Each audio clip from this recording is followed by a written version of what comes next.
the MPLI 2023 champions. We're brought through these amazing graphics. Thank you, production team, once again. But here it is, the PH Grand Finals. We have Echo on one side, RSG on the other, as we bring you into the land of dawn for the first game in this best-of-5 series. Let's get it.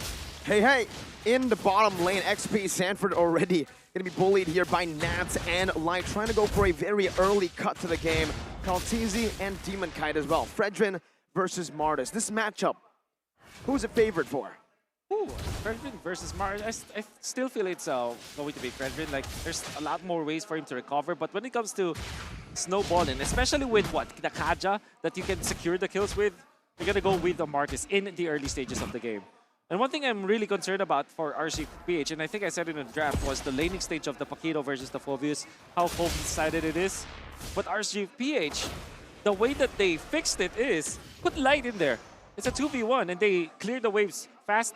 If you get level 2 on the Paquito, you're at least survivable against a Phoveus. It's that mid-trio strength that they're trying to convert onto, right? They're trying to close in that hole with that, and I understand this. You can already see it starting to work. This mid-trio with Light, Aqua, as well as Demon Kite already just really punishing Kaltizi in his own jungle, giving, I would say, Demon Kite a little bit of a early start, but Sanji already with that early burnt flicker in the game. Good resource to take out right before this neutral objective. An exchange of battle spells down below. RSGPH still leading a bit in the gold department, both setting up for the neutral objective that spawns in 12. Gonna be a lot of team fighting tools coming out from Echo. They have so much dashes, and this is the AP Bren combo with the final slash plus the Phoveus. You activate your final slash, just guaranteed ultimate coming out from Sanford. In fact, Echo, they do have a lot of ways to kind of secure that Sanford will be able to get the dash out, get the ultimate out. Power Spike level 4 for both Nats and Aqua. Demon Kite walking forward. Mortal Coil gonna be able to get popped in, but Sanji is the one who steals it. The Spike 2 Retribution as Brazer's Wrath coming down. Nats gets saved by a Nether Realm, and now is able to dash away. Demonic Force though. Nats gets the shielding. Sanford gets baited in. Light now. Divine Judgment pulling him back. Flicker all the way. Sanford still able to escape right now as that's a Shadow Stampede to bring JP and Sanji again back. It's that was one for all. That was nobody died. Well, yeah, but at least Echo was still able to get that neutral objective over, and I think it's funny, right? Because in the drafting phase, I asked you the exact question: why pick up a Valentina now? It doesn't feel like the perfect, I would say, counter setup towards the strong Faramis pick with the IMU, but it turns out it might be for a different reason. Like you mentioned, Sanji on the Valentina, comfortable hero, a power pick for him, and he's able to grab that turtle under the noses of both of the junglers. Sometimes it happens. Right now, RSG are putting a lot of emphasis onto the top lane, which is the right thing to do because it's a Claude, but in comes Echo. Final slash, not connecting even with the flicker. Imanto able to get the Purify out, but Benny Cutie follows, able to Blazing Duet under the turret. Now it's Light who's going to be targeted down. Aqua coming back in, that's a pullback onto Benny. The turret targeting Divine Judgment as well by Light to lock Sanji down, but a good flicker ensures his safety, gets him out. Now it's DK who's coming down, 1 decimate, and it could be the end of this Echo win. But it's 1-0 still. They fall back in the right time. It's going to be very close for sure. And I think that we're waiting for the important items. For example, Sanford, I think it's always the second item for the Phoveus, especially from the XP lane. You wait for your Clock of Destiny first, and then your first item be the Dominant Size. I think that will be a very important item for Echo to work with, because it is that item that kind of prevents Faramis to be good in the team fights, and also it kind of nullifies what Demon Kite can do. And Echo are going to be fine just waiting for their right timing, because they're rocking a Claude, and they have so much protection for that Claude. Late game is definitely Echo's cherry. Nats jumps in, gets a knockout strike 2 times. Demonic Force now used up by Sanford. The Ghost Bursters and the final slash bringing Light back right now. Sanford pops into the Demonic Force once again. Kaltizi and Demon Kite. It's going to be Demon Kite who wins the retry battle. Now as it's an all-in with a Blazing Duet as well. Nether Realm HP getting rid of instantly as Light flickers out. Demon Kite now with a Mortal Coil defensively. Crossbow attack is ready. Nats wants to go in. Sanji is down with an all-in. It's another crossbow attack for the team fight onto JP now and out to Kaltizi, who's forced to run away. But with the weakness finder, it slows you down for Aman to get a double. And that's a 4-0 trade in favor of RSGPH. That was an interesting turn of events because face value in that neutral objective contest, Carl Teasy was a level below of Demon Kite, so they didn't really actually need to go for that engage. They lost the neutral objective and they gave the momentum back to RSGPH. What do you think about that? There were so many micro outplays. That's what I saw from that game. For example, Eman was able to stand his ground and get into the zone where Sanford will be receiving 3 stacks of the weakness points. Then additionally, you saw how Nats timed it perfectly, catching 3 members of Echo with a knockout strike. It almost looks like a Minoan Fury from his perspective. And not only that, Aqua, his timing on the NetherRealm is actually pretty good. I think it is one thing that I commended in the previous series, or actually it was yesterday, when he uses the NetherRealm to tank the damage and not save his teammate first. So what he did was, when the Blazing Duet was out, instantly go for the NetherRealm. Don't wait for your teammates' HP to be low. Wait a minute, Nats. Very aggressive maneuvers here. Whoa, an even more aggressive maneuver by Benny Cutie with a Blazing Duet as that's the final slash to displace Nats. But there's another realm by Aqua in that push just waiting.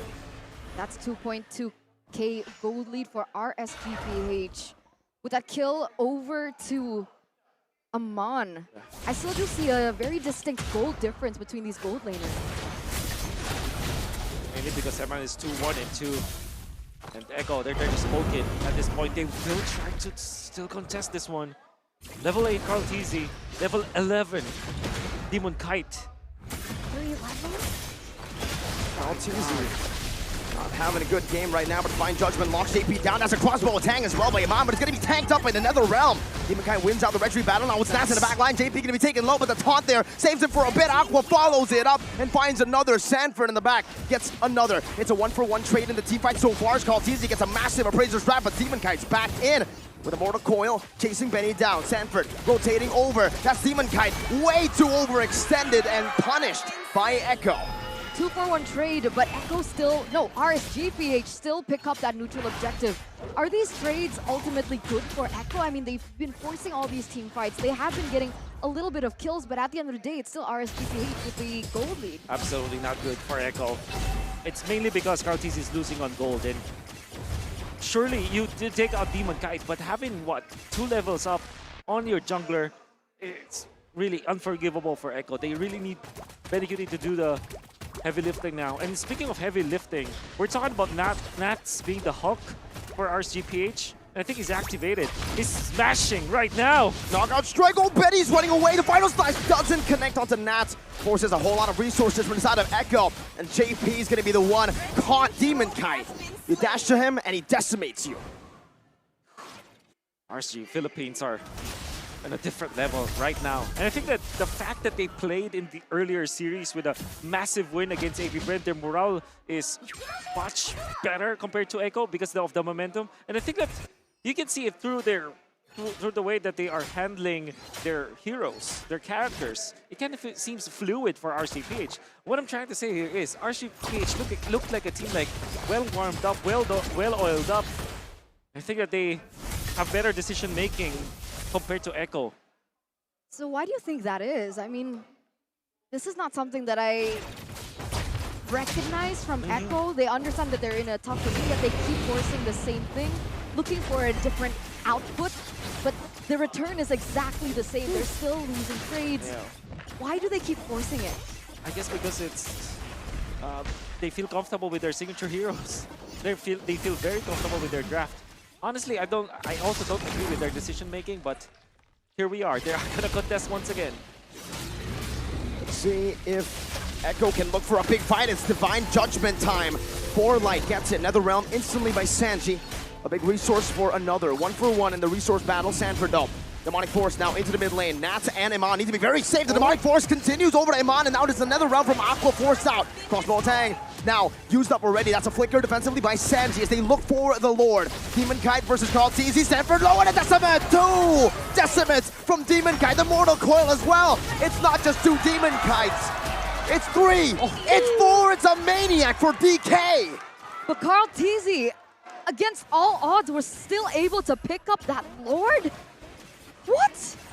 It's all about wasting the resources of Echo with the Demonic Force activated on 2 members of RSG Philippines. Aqua once again with the timing on the Netherrealm saves his teammates and puts Sanford as well as JP in a very bad spot. You can see that when they tried to go back to their team to kind of respond with their teammates, what happened was they were nailed down by Demon Kite. And obviously the damage output was enough. Finding the Kaltizi, and again, Echo didn't have any chance to win that team fight, especially because they're down so much gold and EXP. And they suffered the results. They lose 4, they lose the Lord. And it was so unfortunate that Sanji had to waste that Netherrealm right before they even went for an engage. And I think that would have been a very valuable resource if they want to play that long-term team fight, especially against Aqua. Yeah. Demon Kite 5-1 and 5. And fortunately for Echo, they did steal that Lord. That's why they will have a little bit of farm, a little bit of a way to farm up. Benecute already up with a Corrosion Scythe. Nevertheless, the defense will be there for RCPH in all lanes. Now for Echo, they're gonna really have to dig deep to find a way back into this game. 3 base turrets is all that is left of Echo's base. RSGPH, we know what happens when they get the snowball rolling. It's no longer a snowball, it's a death ball. And they're utilizing it here in game number 1. Like you said, Wolf, with the momentum of the last series victory as well. Yeah. You can feel it. You can feel how they move. It's very fluid. Even Nats is not making any kind of mistake. He is on point. And even Demon Kite with, what, this is probably the 3rd game of the day for the Martis. As he's playing that Martis, it kind of feels like he's improving his movements every single game. What about the items here? 11 minutes in. I mean, can Benecute still come back and hold the team on his shoulders? Yeah. What about his items? He's 3 items in. Yeah, the fact that he is just 400 gold behind Eman, that's actually pretty good for Echo. And also another important item is the Winter Truncheon available for Sanford. I can imagine that more members of Echo will eventually get that item to counter this 1-1. But most specifically for Sanford, that is very important. The item timing will be great for the team. Hopes that they can win that team fight that way. Now though, RSGPH, it feels like they're playing their usual strategy, does it not? Aqua on the Faramis, you have Nats just continuously controlling these side lanes back and forth, and even now he's starting to manipulate to set up for the neutral objective take. This is typical RSGPH. That's right. They got the comfort picks. Comfort picks and comfort plays now too. All right, JP walking forward, Divine Judgment instantly lock him down, and that's him taken out. Not even a crossbow, a tang by Yamani holds it in. Sanji stole another realm, but now it's also used up. Kaltizi is inside of that Lord Pit right now. Iman going forward, baiting out a few of these demonic forces from Sanford as Kaltizi goes at it with Demon Kite right now. It's a 1v1 retreat battle, and it's the GOAT. Kaltizi who finds the Lord, but Iman gets a solo kill. Now it's an all-in to the bottom side. A knockout strike to bring Sanji all the way to the Decimate. That's him taken down. Now it's Carl against the world. And the world wins. The Decimate takes him out to give Demon Kite 2. What is that retribution by Kaltizi? I mean, 2 times he was able to win it against Demon Kite. No. But now, Nat's going to be able to punch Benecute back into his base. But that was actually a really good 1v1 between Aman and Sanford earlier on that Aman eventually won. And this is it, RSGPH. This is their very own rumbling. Final slash, only onto Light. And it's only Penny who can clear these waves. Single target damage, man, you're not going to be able to clear all of it. And it's a base turret, despite Echo being the ones to secure the neutral objective. You gotta have to hand it to the GOAT, the young GOAT, able to steal that Lord even when he was actually a level behind. Exactly. And I see that he is actually juggling between the taunt as well as the knockup coming out from the Fredrin. But even more so, he was really much on point with the retribution. And that's something that you can give to Kaltizi for sure. Still not level 15. But RSG Philippines, that snag coming out from Light onto JP.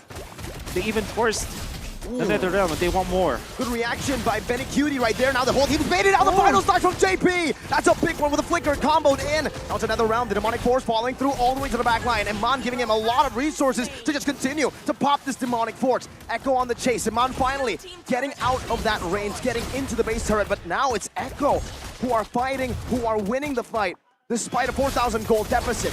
Demon Kite, Mortal Coil, giving them enough space to clear the minions out. It's Aqua with the Ghost Bursters. Echo, do they have a chance to completely win this? Let's see, the conceal.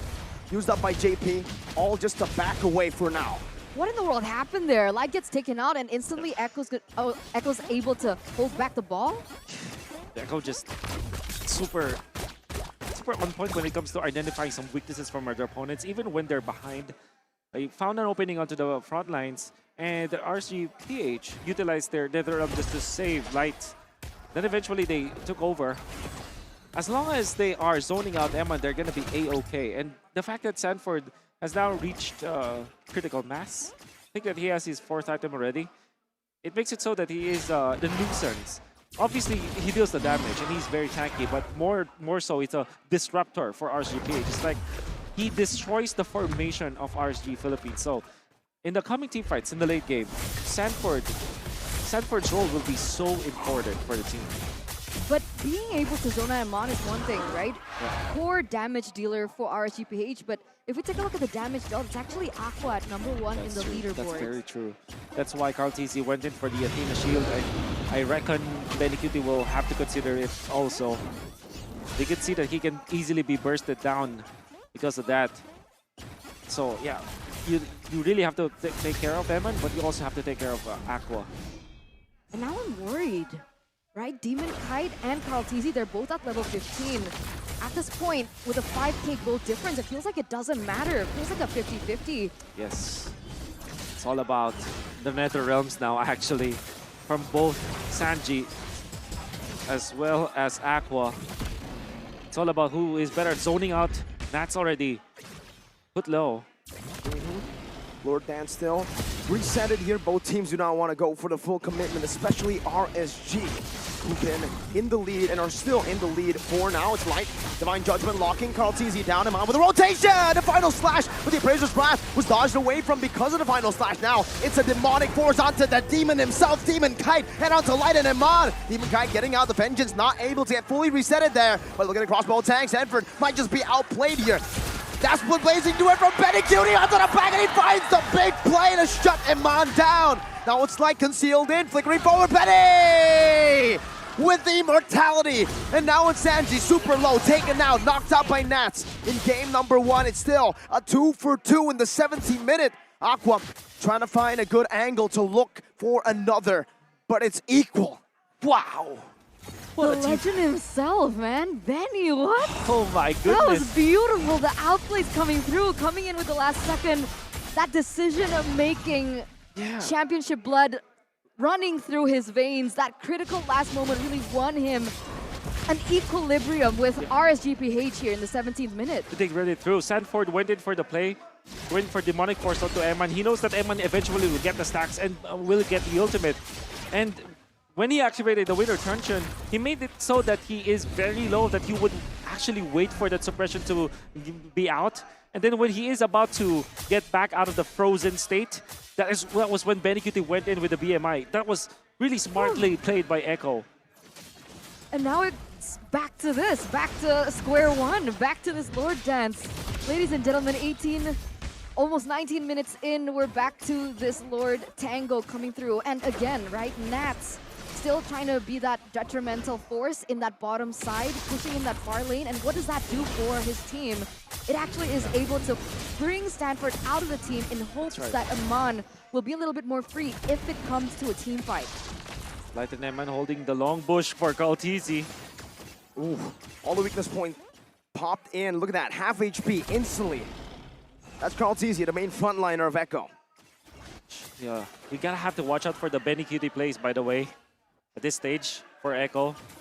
Light, conceal, JP with a good cancel, the final slash displacing Light right now. That's gonna be the taunt as well. Chain CC onto Light, no Divine Judgment used up just yet, but now JP is still in the midst. Iman gets all the weakness points right now, but it's not gonna be able to pop it in just yet as Sanford jumps in and zones him away. The Demonic Force follows through all the way. Iman brought back under the tier 2. Aqua comes in with the save of the Nether Realm. Now it's Sanford again in the midst of it all with another realm as well for the side of Sanji and a Winter Truncheon as well. But Sanford should fall here with another HP damage coming in, but the Divine Judgment from Light catches a Benny Cutie with a blazing duet. Sanji locked down and now taken out by Iman. RSGPH, they win a fight purely through micro.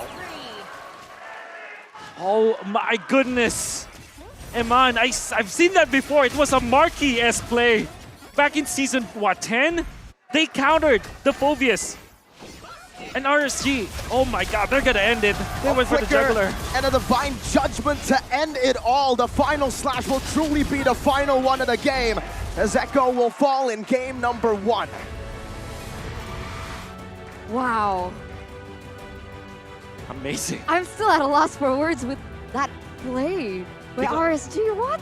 The team fight before that, it was Echo outwitting the side of RSG Philippines, right?